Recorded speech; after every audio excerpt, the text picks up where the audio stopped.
Okay, I think let's kick off the session. Very good morning to all our guests and panelists. Thank you for joining the third episode in our Breakfast with Relog series.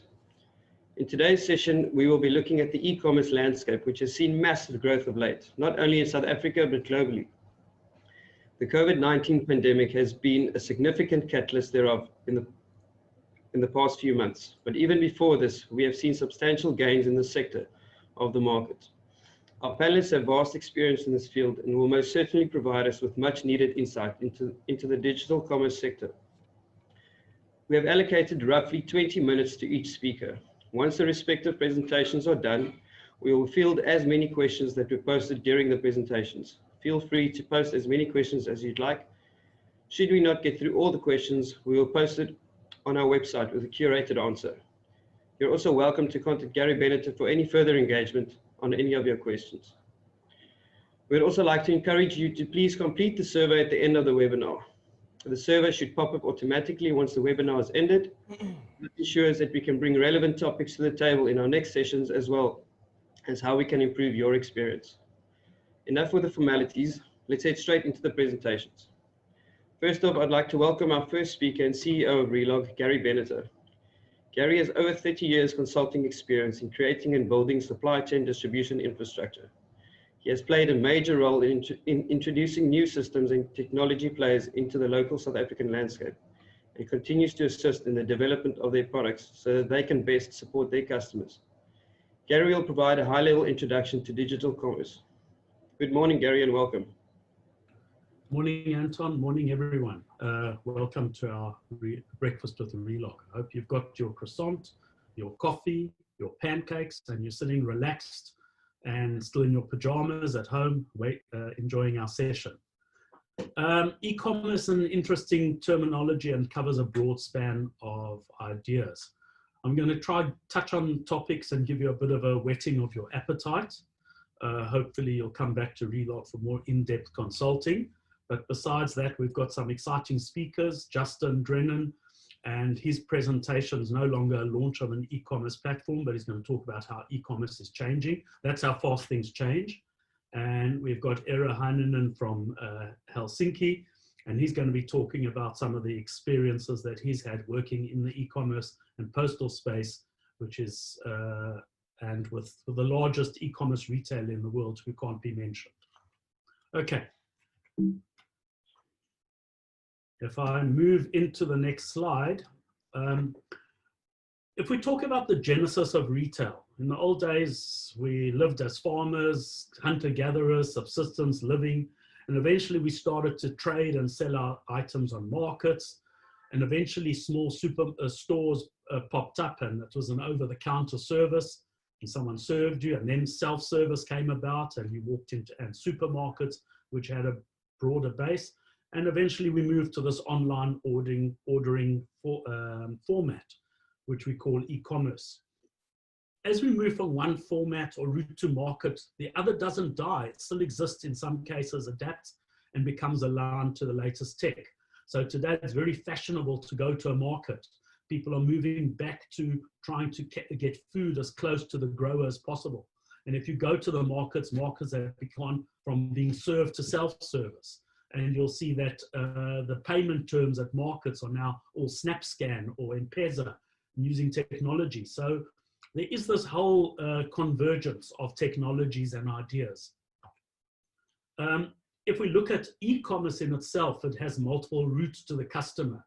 It started off with delivery to the door to the customer. We've now got these pickup points. And we've also moved to what we call a click and collect. And I suppose in the future, we may even buy 3D plans and 3D material and print the item at our house. I mean, if you think about Star Trek's replicator, so you go to a replicator in your house and say, I want a hamburger, and then it's a McDonald's, you order it from McDonald's site and it gets printed in your house, you don't have to go fetch it. So what the future will hold for us in this space is quite exciting. There's different e-commerce models. It started off a lot on B2B. There's business to consumer. We have Alibaba, Wish, which converge between both. Amazon, Take-A-Lot, direct sellers. And then you've got online intermediaries that actually don't have services. Airbnb, Trivago, Takealot Marketplace, and Amazon Market, okay? Then you've got to think about the e-commerce models for different products, food versus non-food.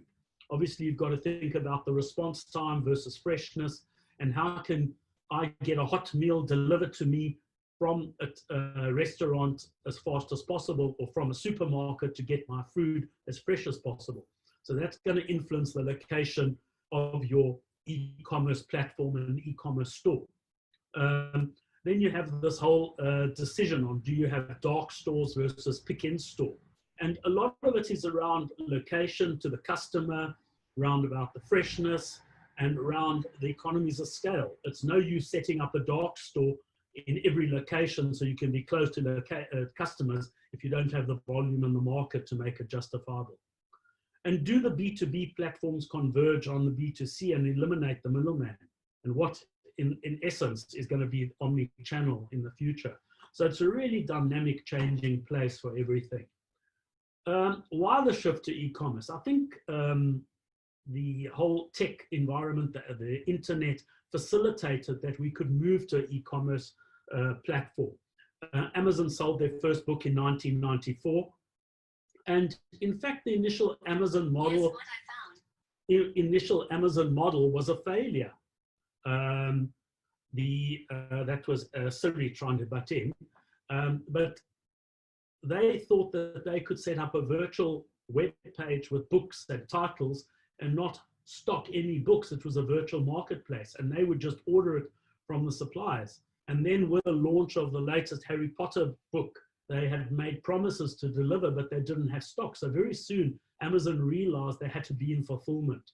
So Amazon moved from being a virtual online web page model to actually becoming the largest, I could call it, fulfillment business in the world, or third-party logistics. The dot-com boom of the 90s cut the middleman or the retailer and enabled selling directly to consumers. And now COVID-19 has changed the whole way that we look at e-commerce. And we've seen sometimes 300, 400, 500% growth in the last 6 months. So it will be interesting to see how that plays out.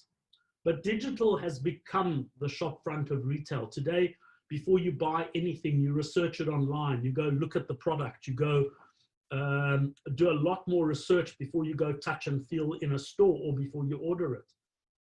And also the whole change of technology of mobile devices has opened up e-commerce to a broader population. So 10 years ago, it was only people that were on laptops or PCs that could connect. Today, your cell phone connects you. And I think a lot of people don't even use their laptops, tablets, and desktops to actually order. They order straight off their phone. So there's an easy access to a wide range of products, but not only that, the borders have changed.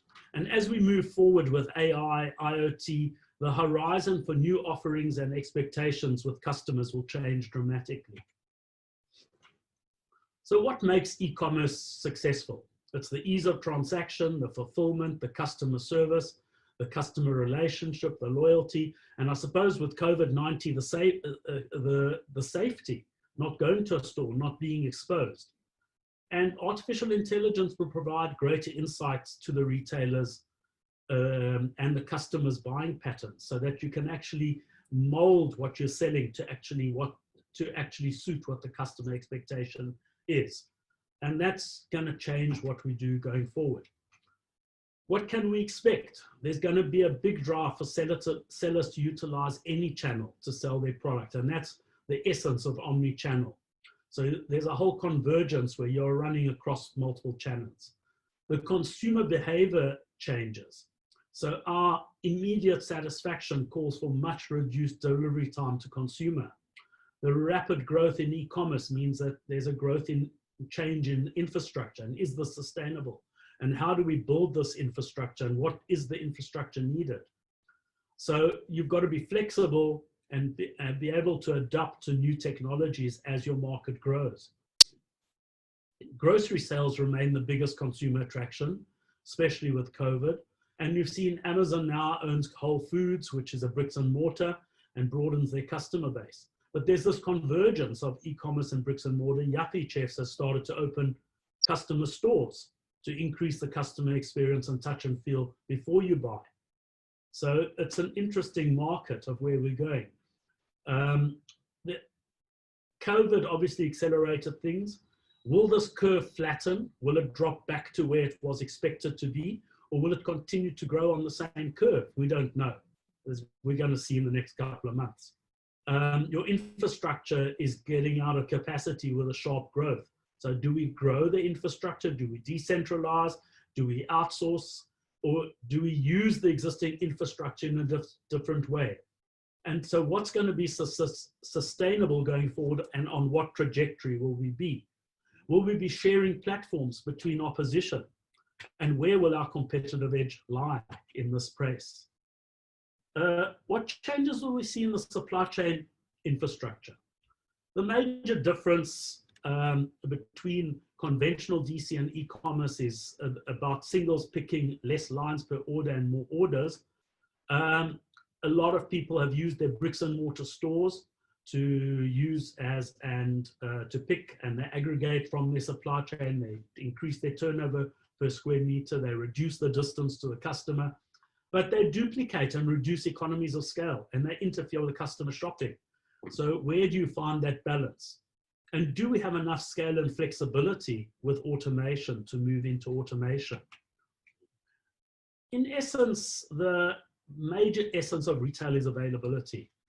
And in a bricks and mortar store, you walk down a shelf, and if you see empty shelves, it looks bad. But often you don't notice what you don't see, because they tend to fill the gaps with other products. The difference on e-commerce is you've got a platform that you can just click on, and you expect what you've clicked on to be available. And the next thing is speed of response. Amazon Prime today has moved down to 2 hours or less, and in some cases less than half an hour is their promise. We here at Amazon have a passion for delivering your products faster than ever before, and that's why I'm introducing Amazon Rockets. You know, we recently launched Amazon Drones, our 30-minute shipping, and our customers came back to us and they said, we want more. We want faster. And I said, how can we make that happen? We've done research, and the fact is people want faster shipping. I can't wait to show you what our team's been working on. So what you're about to see has been secret for a really long time. I'm excited about it. Come follow me. These are GPS guided rockets, and we put a package on based on weight and size, and then each package is equipped with a parachute so it gives a soft landing at your front door.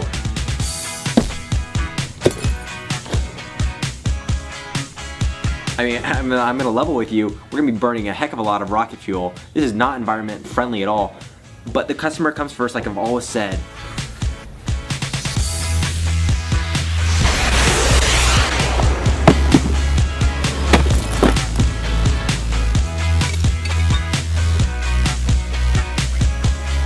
I mean, you guys, we're seeing shipping times from when you click buy now to your front door anywhere from 3 to 5 minutes. 5 minutes is tops.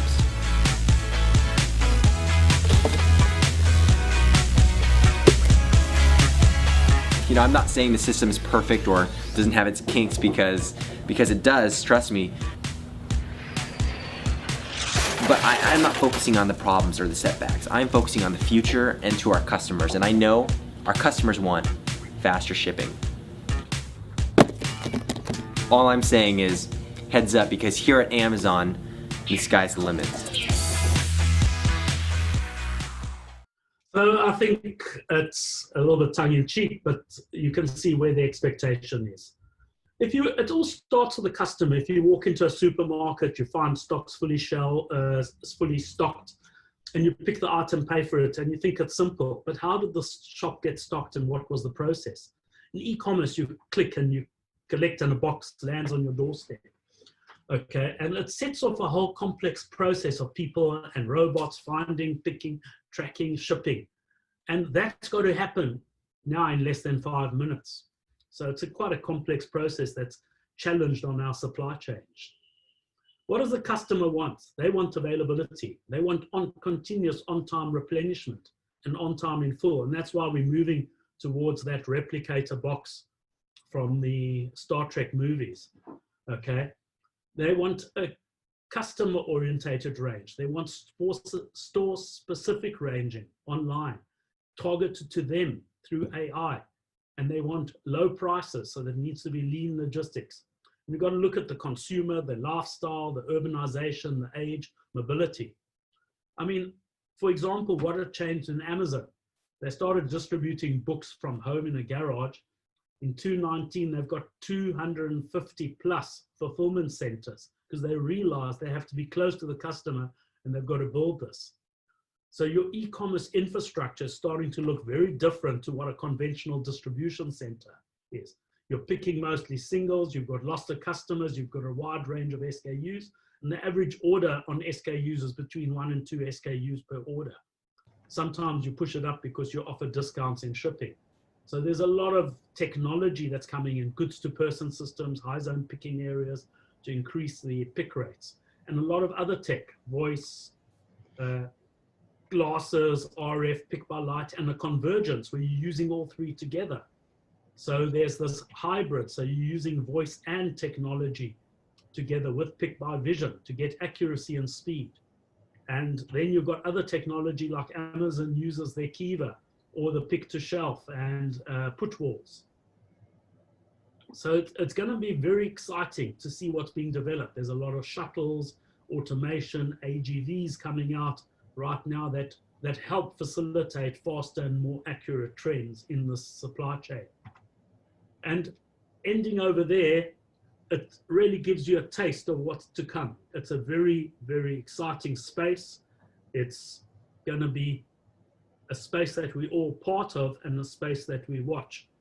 And if I can hand back to Anton, and hopefully you guys have had some good questions, and we'll talk at the end of the session. Thanks, Gary. It may seem simple for us as consumers to buy off the internet, but there certainly is a lot to think about when considering to be a player in the e-commerce market. Our next speaker is Justin Drennan. Justin is the CEO and co-founder of Parcel Ninja and also co-founded Want It All.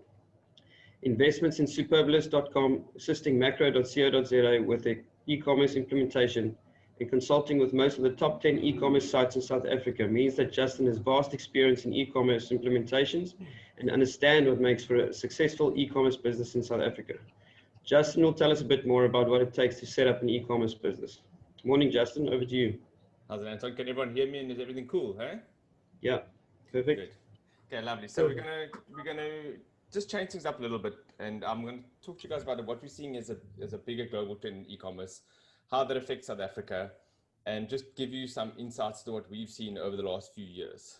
As you mentioned, we've been involved in e-commerce for a number of years, and our primary focus at the moment is our outsourced warehouse and distribution business called Parcel Ninja, which talks to a lot of what Gary's been discussing earlier.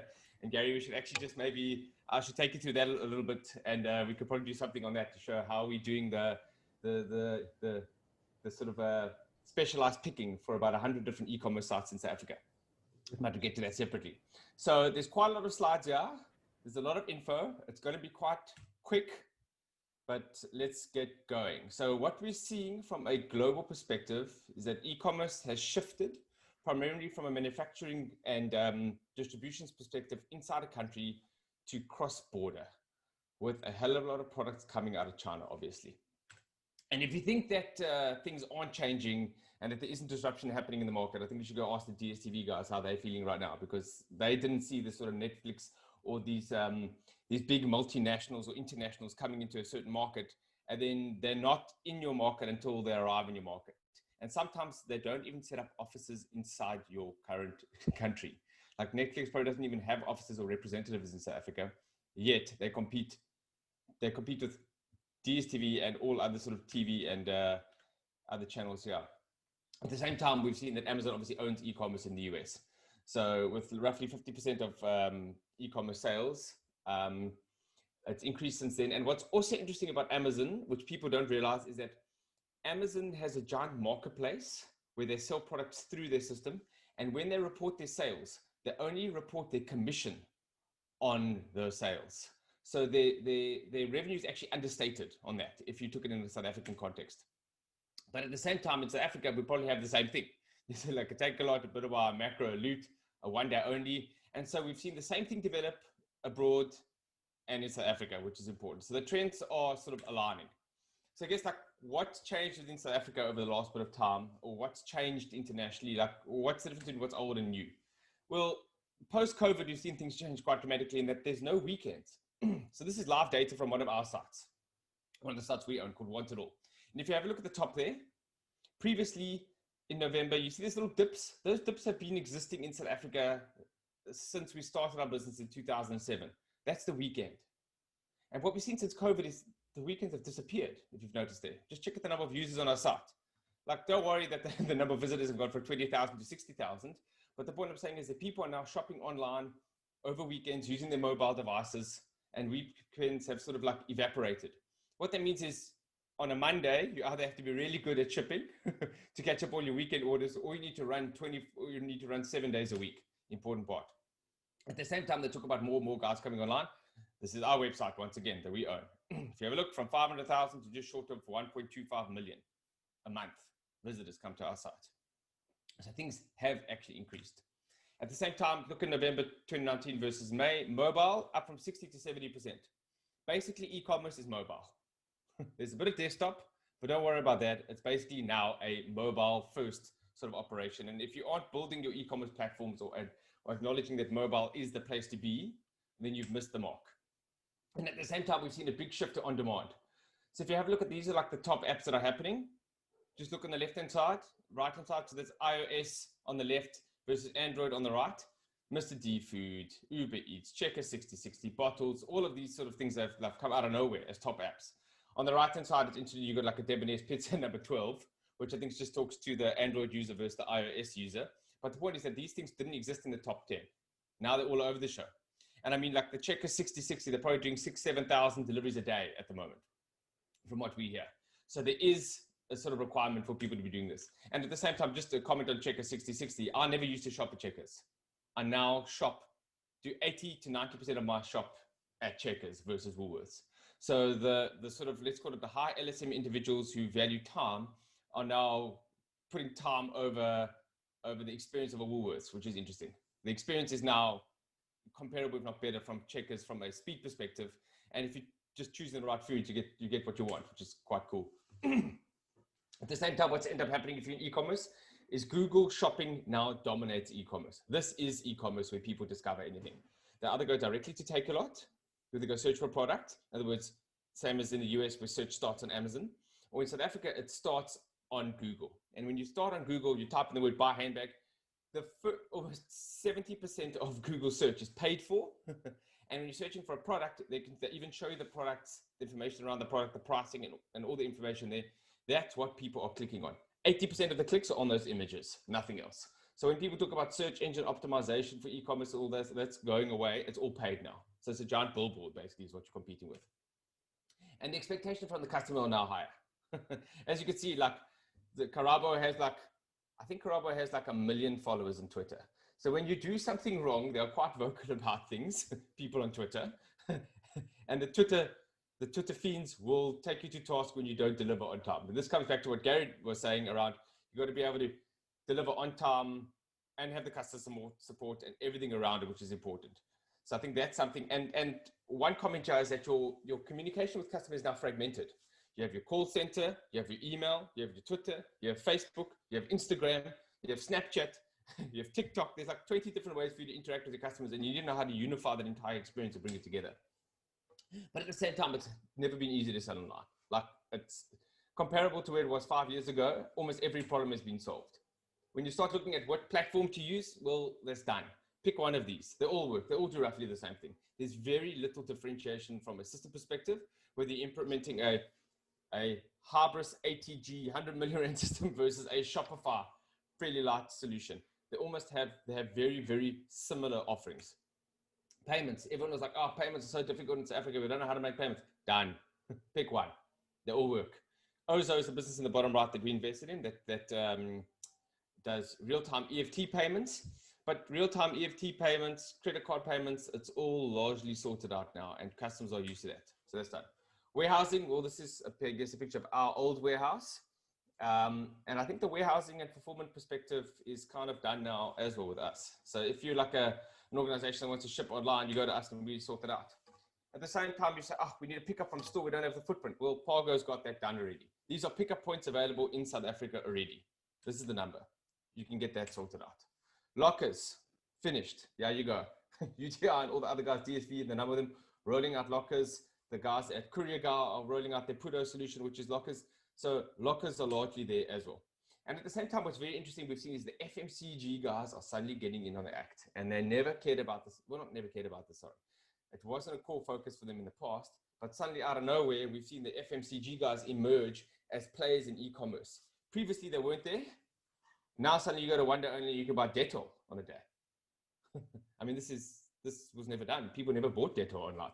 Yes, there's the COVID story aligning with Dettol, which is quite cool, but it's not limited to Dettol. Almost every FMCG brand towards the end of the month, you will now see on Wonder Only selling all their wares. Take a lot, you can do your FMCG shop out as well. Just interesting that that was never a play.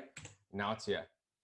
At the same time, coming back to what Gary was saying, he was talking about disintermediation and things changing there.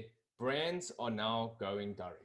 This is the play or the overarching theme that we see from the e-commerce perspective. This is Adidas. You can go buy all the shoes that you can buy at Edgar's and Edgar's and every other retail in South Africa. You can go buy on the Adidas website. When you go to Nike, where do you buy your Nike shoes? Nike.com. You don't go buy them in any other retailer in South Africa. You don't need to. You can buy the customized Nike shoes. You can buy all the different offerings. Their full range is available online. And I think that's the critical thing, is that the brands want to curate and customize the solution as per their requirements. And they don't want someone else to be brand custodians and allow them to dictate how things look. So the brands are trying to go direct. And what's interesting is I think Nike has put forward that they're stopping selling through any other channel in the US other than their own stores and online. That's the process. Now, this is what happens when you order from Nike, by the way. I order a pair of shoes. Estimated delivery is 250 Rand and arrives in 4 to 10 days. Just bear in mind that Nike ships in 4 to 10 days, because that's interesting. Same time, luxury brands going online. When we started doing stuff online, there was no such thing as luxury brands online. In fact, the luxury brands prohibited you from selling online. There was never a way the Mont Blanc would put their pens or their perfumes online. Now, all the top brands have realized that if they're not online, they're losing out in sales, they're losing out in marketing, they need to be there. At the same time, we did a survey around 4,000 people just to ask about some issues around e-commerce. And the key insights there is like speed of delivery is critical. Same day is important, but what's more important than that is, I guess, that you let people know how long it's going to take to get there. And delivery times mustn't be vague. They need to be a bit more accurate. So I guess the transparency around distribution is critical there. And just communicating with the customers on a regular basis is something that we found as key. And then at the same time in South Africa, we're seeing basically all the traditional retailers are now online. Like the guys that weren't doing anything, we started with Macro, I can't even remember, it must have been 2014. And how we started with Macro is we actually set up a macro site called Macro Shop with the blessing of Macro. And we went every day and we drove to Woodmead Macro, did the shop out ourselves, brought it back to our warehouse and sent it off to the customers. That was the old school way of doing it. So we actually used to pick from store, just manually with our own people running through the store with a credit card. But the point is that as all of these traditional retailers come into online, the bar gets raised, a high tide raises all ships. And basically the idea is that it brings more people online. At the same time, globally, everyone is now a marketplace. This is a key fundamental understanding that marketplaces win a lot of the times as generalists. Specialist marketplaces in a particular category, but as generalists, marketplaces are usually popular. And when we spoke to the guys at Walmart, they said to us that they missed this opportunity. They didn't realize how big marketplaces are. So let me just take one step back. A marketplace is the concept whereby you may sell your product through another site. In other words, you can go and sell you are making biscuits at your house and you're not sure how to sell it. You can go onto Amazon, list your product.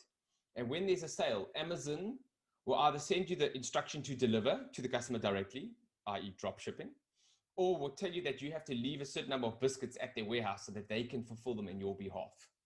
And the concept is that Amazon takes a percentage of that revenue or of that sale as commission for the transaction. But the point is that I think we'll get to that later on, but that's a huge component of what Amazon does. So basically 60% of all Amazon sales are marketplace sales. Critical to understand. And as I said to you last time, is when Amazon reports its revenue, it only reports its commission on those 60% of their sales as revenue. So you must know how that's understated. And their commission ranges from 5 to 11%, depending. And Jeff Bezos has made this comment that third-party sellers, which are marketplace sellers, are kicking their butt because they're hyper-specialized sellers. They know their product very well. They know how to source their product. They know how to do everything around it, and they do it at exceptionally low margins. So it's just interesting that that's where Amazon's seeing all their growth. And in South Africa, well, the marketplaces are here as well. Macro's got a marketplace. Bid or Buy is a marketplace. Loot has a marketplace. The guys at Take A Lot have built a marketplace. And basically everyone wants to have a marketplace because a marketplace is a great solution in that you don't need to outlay capital for the inventory.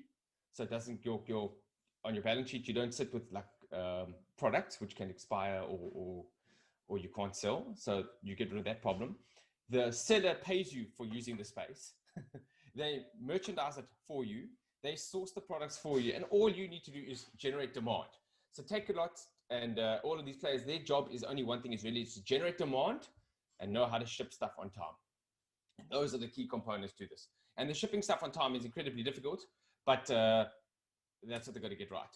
And at the same time, if you aren't investing in proper infrastructure to do this, it's not going to work. What's interesting here, so this is an Amazon warehouse. Please take note of all the racking that you see here. Hey, Gary, there isn't any. It's at the back, somewhere down there. It's like 2-meter shelves, 1.8 meters, guys with little trolleys running through there picking stuff. And the average person, the average picker at Amazon, I think walks 18 kilometers a day picking products, to give you some idea. So there's probably a business there in getting your discovery points by putting your Apple Watches on all the pickers, because you definitely do a lot of miles. But the question is, how do these marketplaces get so big?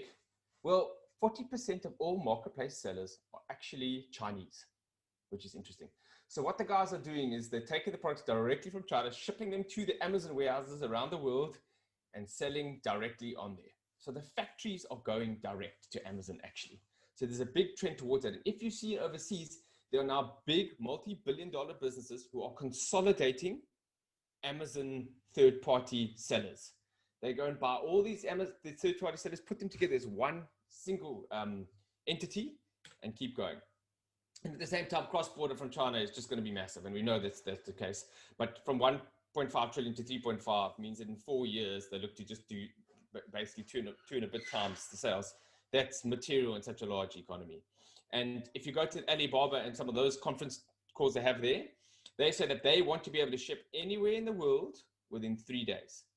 So that's Alibaba's mission. And at the same time, you think, well, big deal, Alibaba's not coming up. Amazon ships to South Africa. As Amazon even has a little South African flag there. And there's a lot of people buying stuff from Amazon. And if you look at the top 40 iOS, just by the way, top 40 iOS apps, 40% of them are actually international, which means that 40%, just say like 40% of the top apps where people shop online are from international sellers, international businesses that don't have offices in South Africa. That's interesting. So this cross-border international supply chain story is going to become bigger and bigger, and your competitors are not going to land on the shores. They're going to come international. Android, top one, Wish. Everyone's spoken about Wish. A lot of people have spoken about Wish.com, which is effectively a factory to consumer e-commerce app. But what we see happening there is despite their terrible service, people still make use of them. So price is the key determinant in this sort of process. But the point is international. So I guess from my sort of side of things, it's like why is now the time to be going online? Well, Corona's been here for a while. People are spending more time at home. Gary mentioned the research online purchase offline, or research offline purchase online, depending which way you want to go. No, people aren't going out. Data is relatively cheap for the people, the affluent people. And where else are people getting the enjoyment? They're not really going out as much. So they see Shopify from shopping as like a dopamine hit. And what we're seeing also is as this becomes more habitual and people shop online, people that were never previously online shoppers have become online shoppers. And all the tools that are enabling people to be able to do this thing are now available. And we think that it's like sort of here to stay, and it's only going to get bigger. So I guess like if you're a retailer, what are you going to do? And so I guess the pivot theme is thing there. And when you look at what's happening in the malls, was down quite a bit. I think things are getting a bit better, but I haven't gone to the mall nearly as frequently as I normally have. So I think there's something there. Companies that have been doing like eventing are now pivoting into making furniture. Online eventing businesses are now running events. I mean, I don't think previously Gary would have had something like this if it wasn't for COVID. So the digitalization is definitely happening, but you need some sort of online plan to get going. And what's important for us to realize is even the pros aren't sure how to do this. The guys from Netflix are delivering vegetables. And the macro guys are using a small startup called One Cart. Like Pick and Pay is using a startup called Bottles. These organizations would have never previously used startups to do this sort of work. But now they don't really have a choice. Is that it's hyper flexibility. Things are changing rapidly, and you need to have these small, agile sort of environments. And even multi-billion rand multinational businesses are willing to partner with exceptionally small, specialized businesses. And as you said, like the payment stuff, we've got sorted out. Just go to the guys that are doing work with Shopify. You can basically, the quick story is I helped a guy sell thermometers online during the COVID crisis. He dropped off his thermometers in our warehouse on the Monday, built his online store on Monday, integrated with us with our plugin the same day, and started selling Tuesday. Did an excess of 2 million rand of the sales in the first 2 weeks. And it took him 2 days to get the whole site up and running. So when people say it's not easy to do, they're talking rubbish, depending on what you need. So I guess also at the same time, the tools of Titans are critical. And I take this from the sort of idea that you have to learn some fundamentals around e-commerce. And I know that this isn't an e-commerce chat, but these sort of products are hugely sort of valuable within e-commerce. Booking engines, calendars, Shopify, signing documents, quotes, payments, all of these things have largely been done. And we make use of a lot of this when we sort of launch our e-commerce sites. So I think the point I'm trying to say around e-commerce is that the perfection is the enemy of progress. And what everyone tries to do is get e-commerce perfect, but there is no perfect in e-commerce. What you've got to do is you've got to get in there, get your hands dirty, try some stuff, learn some things, fiddle, iterate, and go from there. And I think that's the idea. Thank you very much. The end.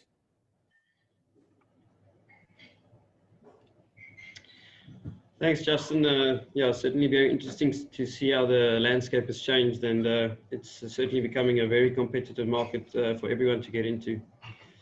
It seems our guests are quite stunned. Guys, please remember to post your questions in the Q&A section at the bottom of the screen, and we'll field all your questions.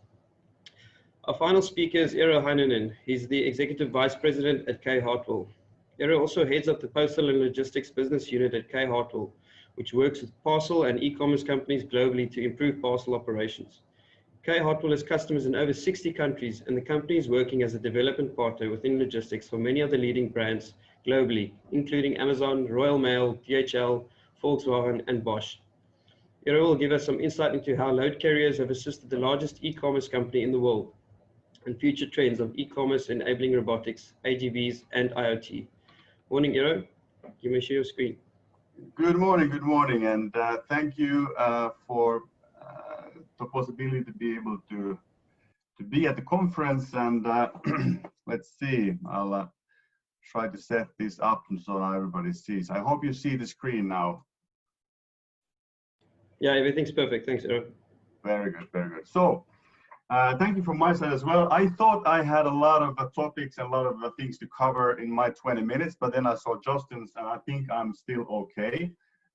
With that said, let's get to it. So what I'll do is that I'll introduce K Hartwell shortly, and then I will share some of the experiences we have in helping some of the e-commerce companies and parcel operators in terms of improving their business and their operations, and share also some of the, let's say, challenges they're working on today and what will come on tomorrow as well. First, shortly about the company. So K Hartwell is a family-owned company. We're headquartered in Finland. Today, as mentioned, we're working in over 60 countries and helping many of the biggest names within retail, automotive, and parcel operations in improving their logistics. And we support our customers with everything from manual handling equipment like roll containers, cages, to more advanced solutions within tugger train systems, AGVs, and IoT solutions. And specifically within postal and parcel, we work from US to Europe to Australia to improve especially manual handling in terminals, distribution in line hauls, and last mile logistics. And maybe shortly, I think a very good overview from Gary and also from Justin in terms of what's happening within e-commerce. From our side, what we see is very much the same as well. So today, it is extremely interesting time to be working within partial operations. So even before the pandemic changed our lives in many ways, the booming e-commerce combined with the tougher customer expectations was challenging partial operations to adjust and evolve. So worldwide partial volumes reached 87 billion in 2018, and this figure was forecast to double within the next 5 years, up to 200 billion partials by 25. And now recently, when the COVID pandemic came, it's like injecting steroids in the system. So B2C partial volumes are at Christmas peak levels for all of our customers. And furthermore, many of our customers were already before the pandemic finding extremely hard to find people to run the operations and cope with the increasing volumes. So it is clear that the conversion to online shopping will accelerate also the investments in technology to drive efficiency and automation. And one of the companies that really has also learned this from early on was Amazon. Now, we can't even confirm working with Amazon. They're notoriously careful about having every publicity of their operations. But looking at, let's say, from public sources as well, the secret sauce to Amazon's success is a very compulsive focus on customer over competitor. So really focusing on the customer experience. And a big part of this is actually the delivery. So the battlefield is within the logistics, and especially the delivery accuracy and speed of that operation going forward. And I'll share a little bit of a background for the Amazon operation as well, is that actually, and this is known from public sources, in 2013, it was called Operation Dragon Boat. They actually made the decision about owning their own supply chain and focusing on the last mile delivery. So 2013, this decision was made, and this became public, I think, 2016. In 2014, they started purchasing stakes. This was in Yodel and we call it Prime. And in 2014-15, they already took over 3% of the delivery network deliveries for the last miles in the UK. 2015, they launched Prime Now and acquired a fleet of 747s. 2016, they officially registered itself as a freight forwarder for the first time. And in 2017, besides acquiring Whole Foods and really disrupting the retail industry in the US, they also started testing 2-day shipping service in markets outside the US. And the shipping cost went up to about 27 billion in 2017. And in 2018, Amazon Logistics in UK, specifically to one of the first markets, they started taking over the last mile logistics. They became the 4th largest courier in the country in a short period of time, and started testing shipping with Amazon. So actually taking over the logistics part of that the last mile delivery as well, for example, India, and testing that, for example, in California. And just last year, they added transportation and logistics services to this group of competitors. And actually, one of the biggest news from Amazon was the US, that FedEx stopped the cooperation with Amazon in the US just because they are already a competitor. So they are effectively taking over much of the logistics themselves and rolling out Amazon Logistics globally. So that said, I thought that I would share some of the, let's say, more generic challenges many of the partial operators are facing today, and what are some of the remedies in terms of improving operations and adding speed and improving that customer experience. So, as in any good story, you have to start with the villain of the problem. And in this case, it is very easy, as most operators are facing similar problems, even if the severity and form of those problems differs. As an example, in most of Europe, most of the national postal operators are working on wheeled roll carriers or roll containers, whereas the CP companies, Courier Express side, is working more on loose loading. However, the basic issues are very much the same for both type of companies. So while actual parcel sorting has been highly automated in the 10-15 years, for example. So much of the inbound, outbound loadings, and as Justin said, also the picking is still very manual, labor intensive. And it's also very time consuming. So labor intensive means that much of the times the loading process is tying up the gates, the trailers, and people for hours at a time, making it one of the bottlenecks in speeding up parcel movements. And loose loading specifically as an example, and handling of single parcels does also not allow for effective cross-docking of parcels or zone skipping. This basically means that every incoming parcel to a terminal has to be sorted by the receiving terminal as well, and no cross-docking is enabled. And then the other aspect is that it is very hard to automate or find utilize robotics and automation when we are talking about loose loading. And for example, also many parcel operators are using, for example, pallet and cardboard sleeves, and much of the same problems there occur as well. So what is, let's say, some of the possible solutions to some of these problems? Well, if we're looking at how to improve parcel operations, one of the next frontiers really is to create a flexibility to meet the changing volumes while reducing dependency on labor through flexible automation. And one of the topics to how to get this done is utilizing of partial roll containers and manual handling equipment that will speed up operations, allowing for new type of automation and also IoT. And I'll show some examples how this is done as well. So here you see a partial cage used by Posti Group in Finland, mostly for line hauls, the York used by Royal Mail, and the three-sided folder used by several partial operators today. One of the key, most compelling reasons, especially for wheeled partial load carriers or roll containers, is to make the last mile delivery much more effective.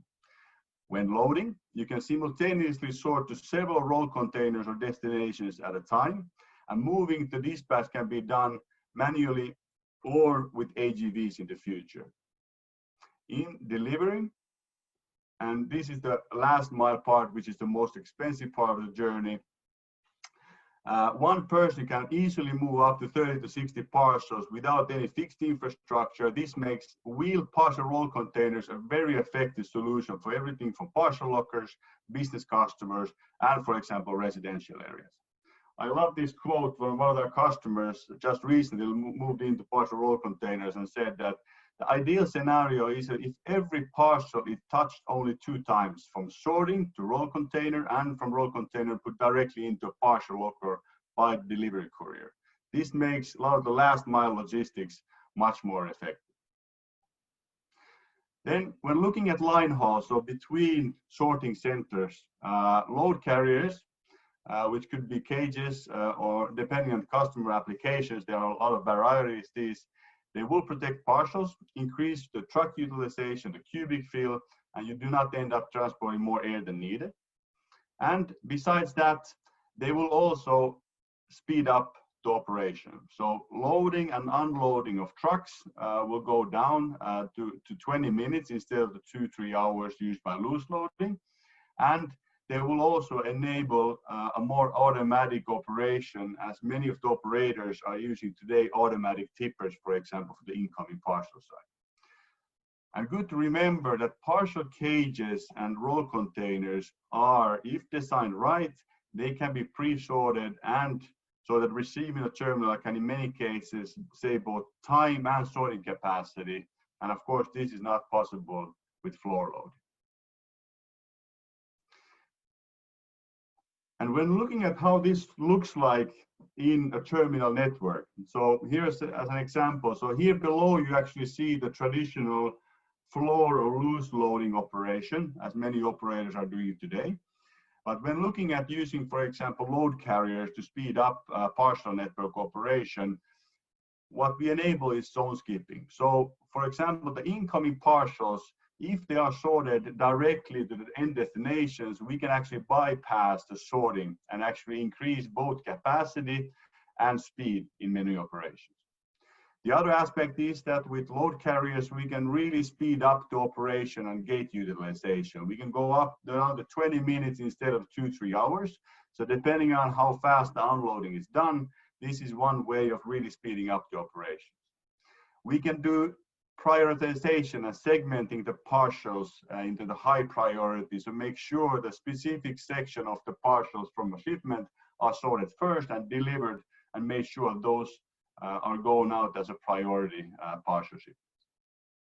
And then we can do faster unloading, and what a lot of operators are looking at today is utilizing a robotics. So actually utilizing of partial roll carriers is something that will also enable robotics in the future, because you have good access and the partial roll carrier is a good vessel for robotic manipulation. And then you can use pre-sorting outside of peak hours. So you can actually pre-sort into partial roll carriers, which means that you can utilize also the non-peak hours for production. So there is a lot of benefits that many operators are looking at today in terms of how to speed up operation and make it more automated as well. The other aspect that a lot of companies are also looking at improving is the internal movement. So how do I reduce forklift movements? How do I increase speed and efficiency? And one of the aspects is these kind of tugger train systems. We, for example, have a lift liner, and this is something we were working with a few partial operators today in terms of how to really take the benefits out of a tugger train system. And the basic principle here is that in many operations, there's a lot of forklift traffic. And this example, you see a normal situation which each destination is served with a separate forklift movement. This leads to a lot of unnecessary movements as forklifts often return empty. And this also means congestion and traffic. And you end up utilizing a lot of people and a lot of equipment for the operation. And there is a lot of good business cases, both in terms of speed and the problems that you have with congestion, for example. When using a tugger train, you actually plan the operations that each destination is served or delivered to by in sequence by one tugger train movement. And much of the unnecessary movement is eliminated, and one train can easily replace 6 to 8 forklift movements.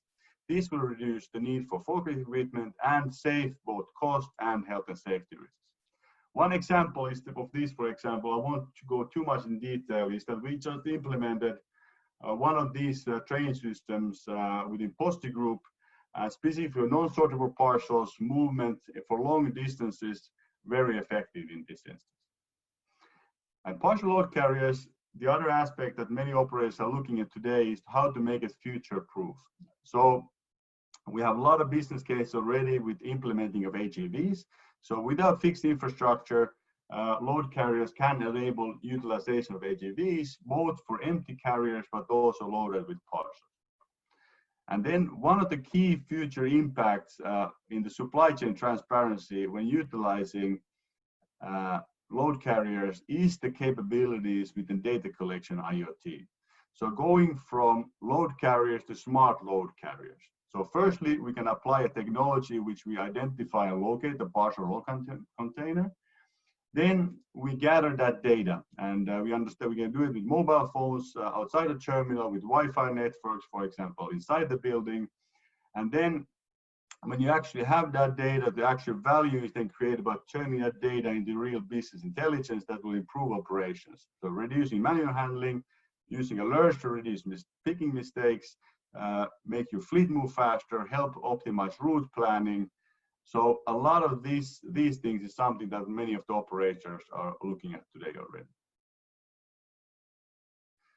So some examples of this development just in the past, let's say 1-2 years. So one of the companies is the Posti Group. We work with a lot in terms of the line haul improvements.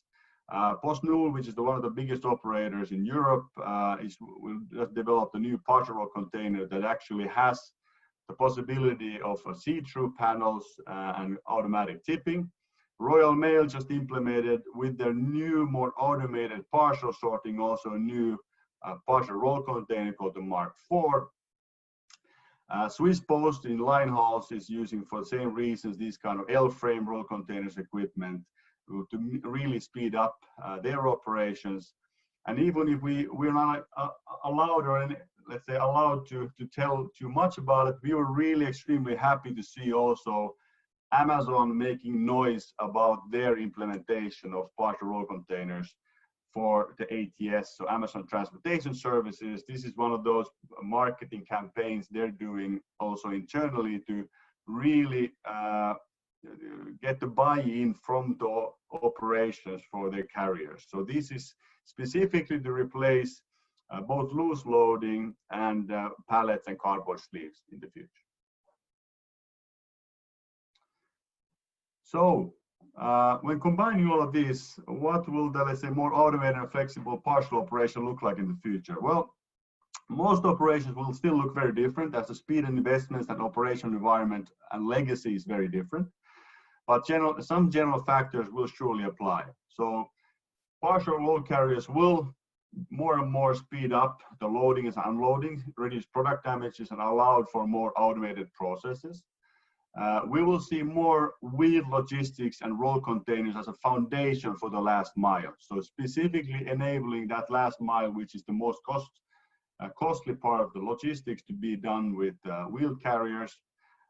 Robotics will come more and more, and a lot of it work. We're also working with many operators on how to find the right grippers to sort into a partial cage going forward.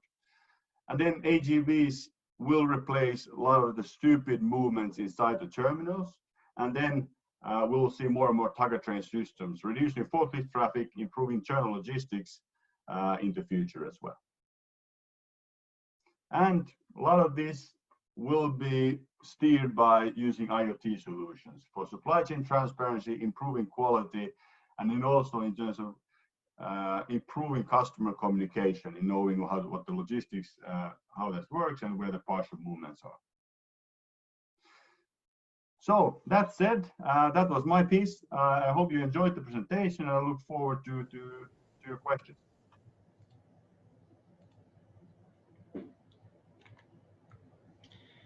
Thanks so much, Eero. It's a very insightful presentation. It's evidence that the speed of response is critical in making e-commerce a success, and your solutions certainly speak to making operations as efficient as possible. Thank you once again to all our guests and to all our speakers for being here with us today and providing some valuable insights. I'd like to now move on to the Q&A session. If any of our guests have questions and have not yet posted them in the Q&A section, please do so now. So let me just move on to some of the questions. And yeah, Gary, Justin, Eero, please feel free to answer them as you see fit. And we've got a question here. Of course, we are experiencing an increase in e-commerce sales in SA, but is there a business case for grocery, apparel, GM, etc., catering to lower LCMs, i.e. the bulk of the population? Are the supply chain costs low enough for the basket value? Any insights appreciated? Thank you. Gary?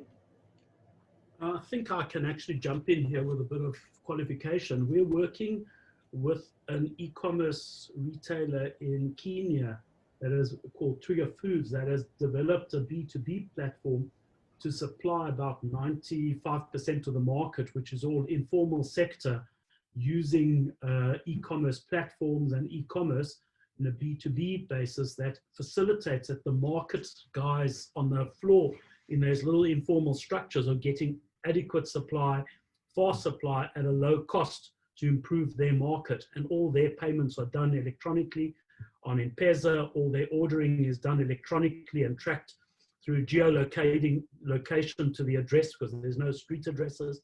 And these guys are using high tech at the back end on their platform. In their distribution center, they're using roll containers and dollies. They're using RFID, NFC chips on their crates.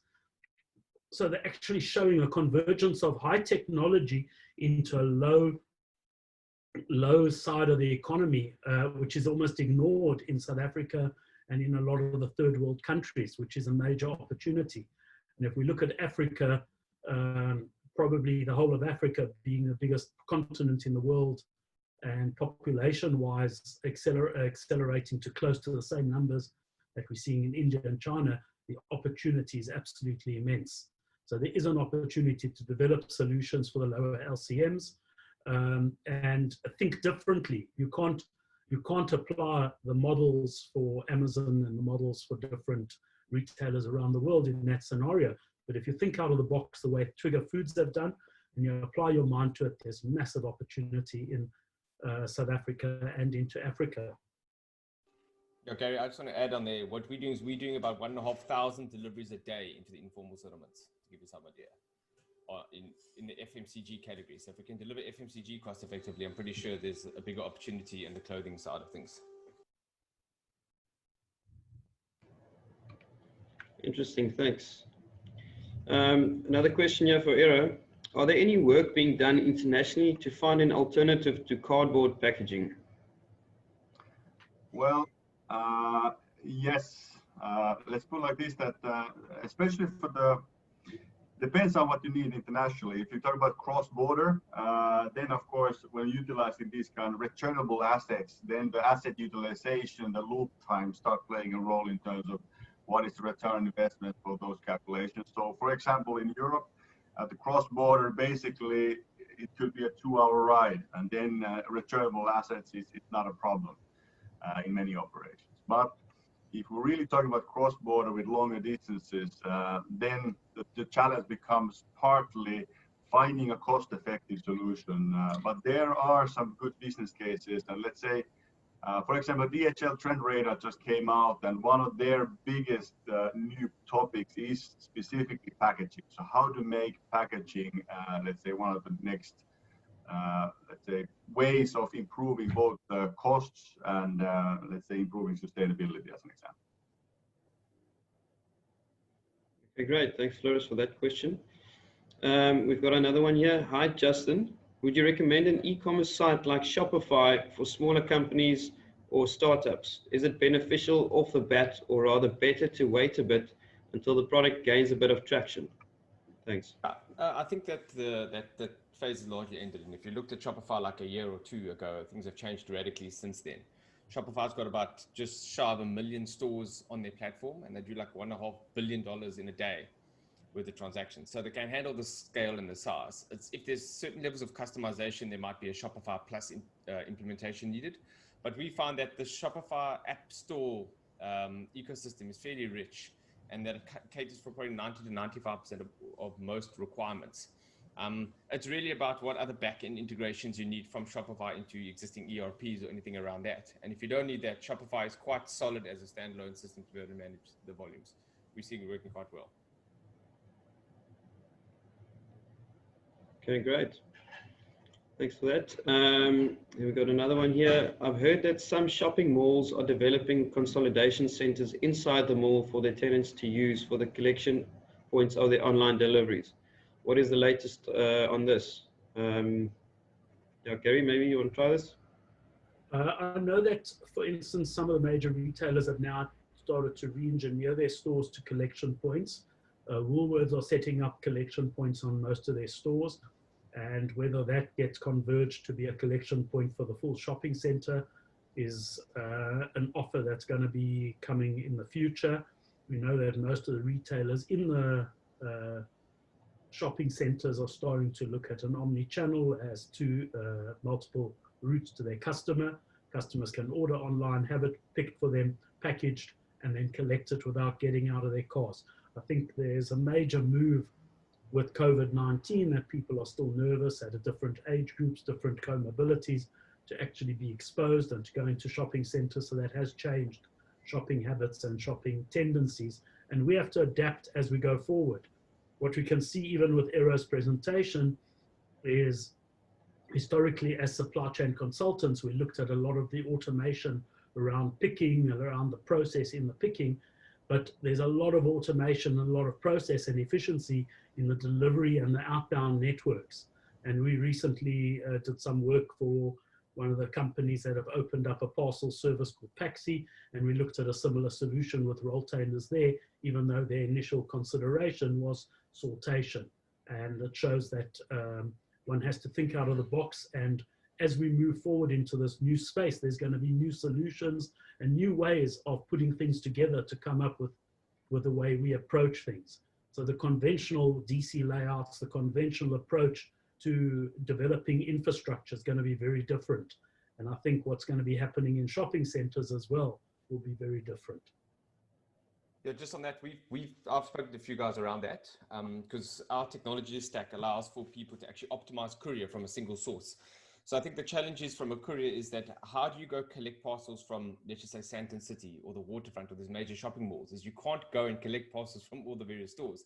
You need a consolidation center. And I think that this, as a shopping mall, should have a place for retailers that are doing pick from store to have a nice consolidated area where the couriers can come and actually collect everything in one space.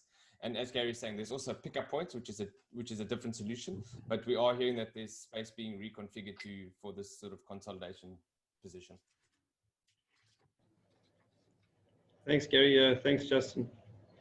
Then a question here from Anonymous. Is there a middle ground yet or a sweet spot compromise between human involvement, i.e. pickers walking 18 kilometers plus a day, and automated processes? Both seem geared towards speed and efficiency, whilst cost versus safety seems a major difference. Can I pitch this one to you, Gary? Jumping in there, Anton, thanks. I think the biggest thing with technology that you can start to put in, and even Amazon have started to put their Kiva system that moves products towards the pickers to cut down on the walking. You've got to have economies of scale to justify your investment in technology. So as you start up a business, you develop manual processes. As your manual processes overtake what the capability of throwing people at it is, and it becomes sustainable, you start to look at automated solutions. And I think we're very much in that development phase in what's happening in e-commerce facilities in this country. We're seeing very little adaptation of full automation, but we're seeing elements of partial mechanization coming in. And it's all about optimizing the process, optimizing your labor capabilities and your labor usage. At the same time, in South Africa, we have a high unemployment. So one tries to not automate and create and lose jobs, but rather create functional jobs for people at the same time. Yeah, I think that's an important balance to get right. Then a question here from Ruan Sneyman. Justin, looking into the future and considering the aggressive growth in e-commerce, what percentage of a retailer's business should or will be allocated to brick and mortar?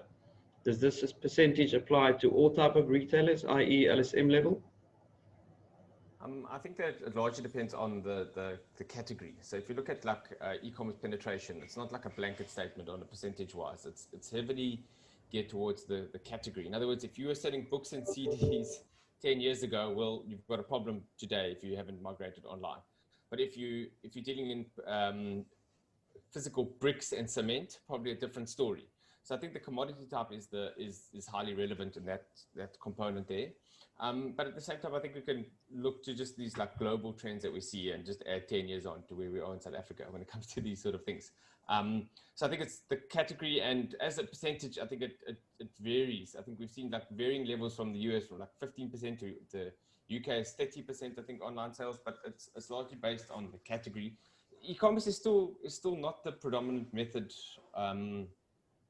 of sale. So I think that's important. And in South Africa, we don't see it being a massive percentage of a retailer's sales in the next few years, but I think it's a rather like an overtime, it's an overtime play, if you can say that. If I can jump in, it also depends on your model as a business of what you're targeting. So if you go to someone like Next in the UK, they targeted a 50-50 split between e-commerce and direct at store. Other stores are high 80% e-commerce and 20% collect at the store or added shopping, and the other way, 80-20 the other way around. We involved in a new startup in South Africa that will be opening in November, that initially it's opening as a store, but the majority will be targeted as an online sale, and the store will be part of the customer experience. So it's very much as to what the business is actually targeting with their customer as to how you're going to dictate what your percentage is. There isn't a sweet spot that fits all businesses. It's how you structure yourself in that space. and how you gear and how you drive your consumerism through your pricing model, through your offers to actually one platform or another. You control, as the retailer, you actually control the destination of your customers. Sometimes you don't know what you're doing and the customers take you in different directions, but if you plan it well enough, you can actually control that. The one area that we haven't spoken about is also return logistics. With e-commerce, there's become a whole complete business out of product returns and managing return logistics. And I'm sure Eero can probably add some information on that. Yeah, well, it's a good point, Gary. And let's say, for example, companies like Zalando, I know how it's South Africa, but for example, those e-commerce companies, they basically know that 30% is returned or even more. And that is basically built into the model from the beginning. And that becomes, in terms of logistics, one of the, let's say, key cost drivers or competitive aspects of how to handle that as efficiently as possible. So that is definitely a big part of that logistics is actually going the other direction. And that also is creating its own set of issues for many companies. Thanks, guys. Ron, hopefully that answers your question. Graham Hood, any clever ideas to get delivery into rural or high-risk delivery points in SA? Justin, I think you touched on that in your presentation. Maybe you want to take that one? I'm not sure the definition of rural necessarily, because not that it's outlying or informal settlements. We found that it's quite specialized distribution that we've had to develop for our informal settlement distribution there. So there's a whole different supply chain that we built out to manage that in conjunction with some partners in that area. So that does require some customization around that. As for areas that are very far away, I think those are largely serviced just at a large cost. So there need to be some other inventive solutions whereby there's more like a hub and spoke sort of development model in that area. Gary, I don't know what you've seen in this space. What I've seen is obviously on the far away, it's trying to get economies of scale and trying to get your product merged with other products to actually get more volume going there. So it's less of doing it yourself, but finding a partner that's actually traveling to that area and adding to his volume and trying to get some economies there. In terms of informal areas or high risk areas, what we have found is actually using local partners. So you end up with some sort of local chief or a local company that has some sort of network in that space and can actually manage the crime, manage the control, and they cost you money, but they end up getting your product to those areas. There used to be a guy in the old days when you wanted to deliver into Soweto that you had to develop through a guy called Black Moses.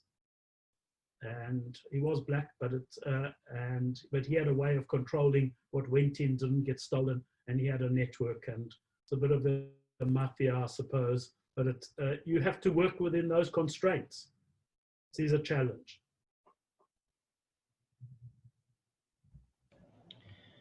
Thanks, Gary. Thanks, Justin.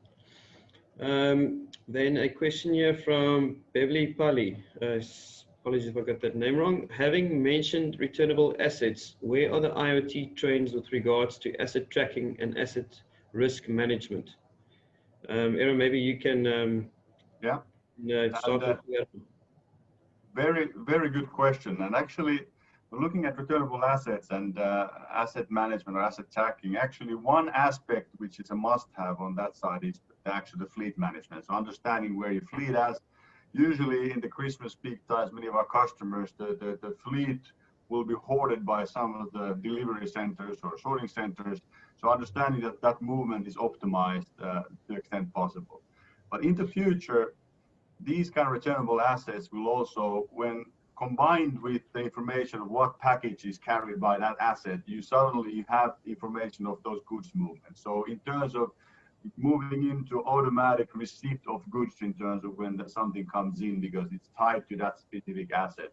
In terms of reducing, and in the future, everything from payments to things like this will be more and more automated going forward as well, combined with these kind of just-in-time deliveries. So actually, if you will, putting a digital infrastructure on top of the physical one in terms of knowing your asset and then also the goods movement, that will be the next frontier. And Good example is the DHL in Germany, Royal Mail UK. Many of our customers are all looking at the asset management aspect of it, but really also taking the benefit of actually be able to combine that with the supply chain's transparency that kind of digital infrastructure provides.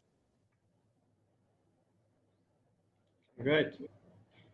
Thanks so much, Eero. And then we've got our last question here for the day, unless there more pops up, from Michael Hardcastle. What is happening in the virtual address space, i.e. where a purchaser does not live in a place with street names and house numbers and drop-off points are also not available, but they have a mobile device? How are we delivering to these consumers?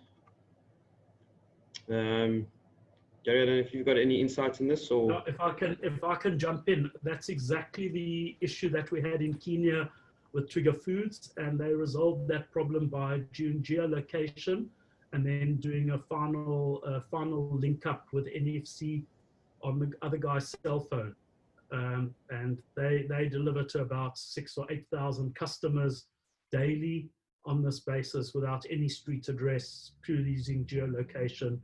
A guy picks up an order today, tomorrow they deliver, or the order comes in online, and then they link up to a geolocation from the guy sending his geolocation on the order. And with GPS positioning, it's reasonably accurate and close that you can get there without any street address. I hope that answers you, Michael.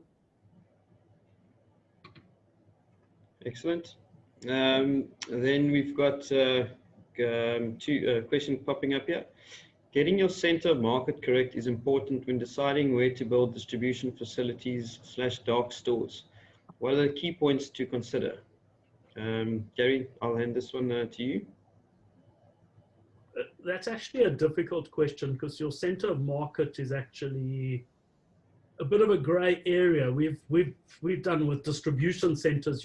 You go find a center of market, and then the MD of the company drives past an empty site and it's on the way to his house or his farm, and he says that's a nice location, or the karma's good, and he chooses that as the location and builds a DC there, and it may be out of the center of the market, but it actually over time migrates to a center of market and becomes a node through economies. And often the true center of market is unattainable, so you couldn't build a distribution center in the middle of Santon City or in the waterfront just because there's a high customer base.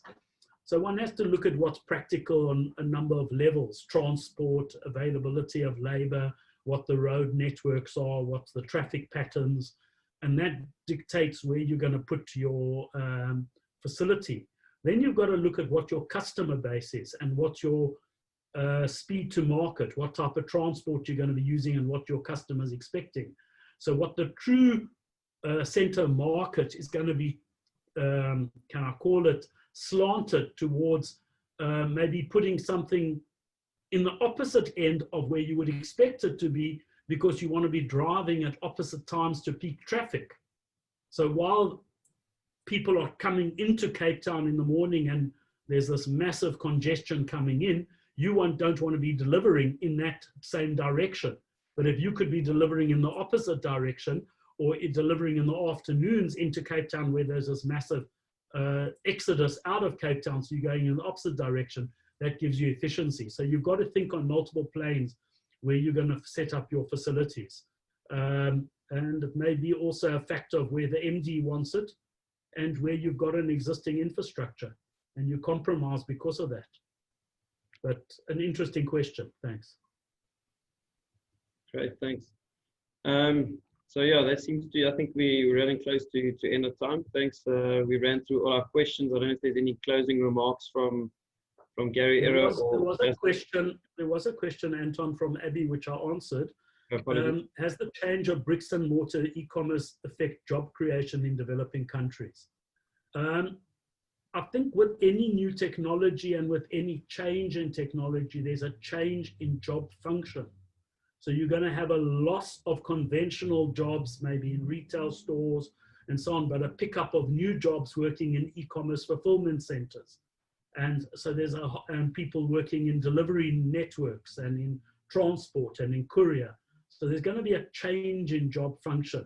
There's certain people like yourself today, a person hosting a webinar didn't 10 years ago. So that's a new function and job that's come about with a change in this technology. So I think as we go forward, there's going to be this convergence of technologies, there's going to be changes.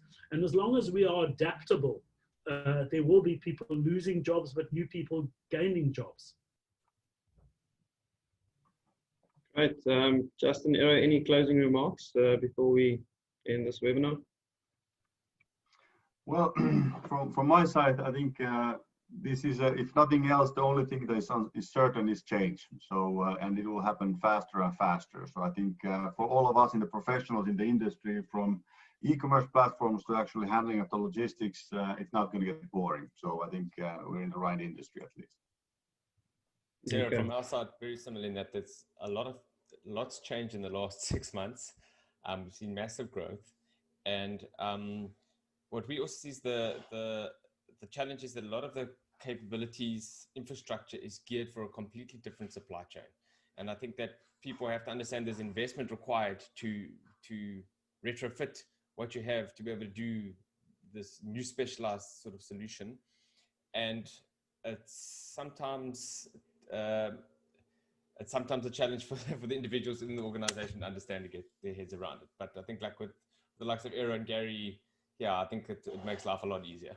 We've leveraged Gary quite a bit. Great, I want thanks. to just thank Justin and Era for making their time to be available on our webinar. And I'm hoping everyone in the audience gained value out of it. And I want to thank everyone, and also thank Anton for hosting it. Thanks, guys. Yeah, thanks. Thank you very much. All Thanks this so much, Jess. e-commerce shopping got me so excited. I just bought a chicken and an egg. I'll let you know which arrived first. Thanks, Once again, a Anton. huge thanks to everyone for attending. Do not miss the next episode in our Breakfast with Relog series. Keep an eye on LinkedIn or your emails for the invite. I trust everyone has gained some learnings from today and hope to engage with all of you in the near future. Everyone have a good day further, and cheers.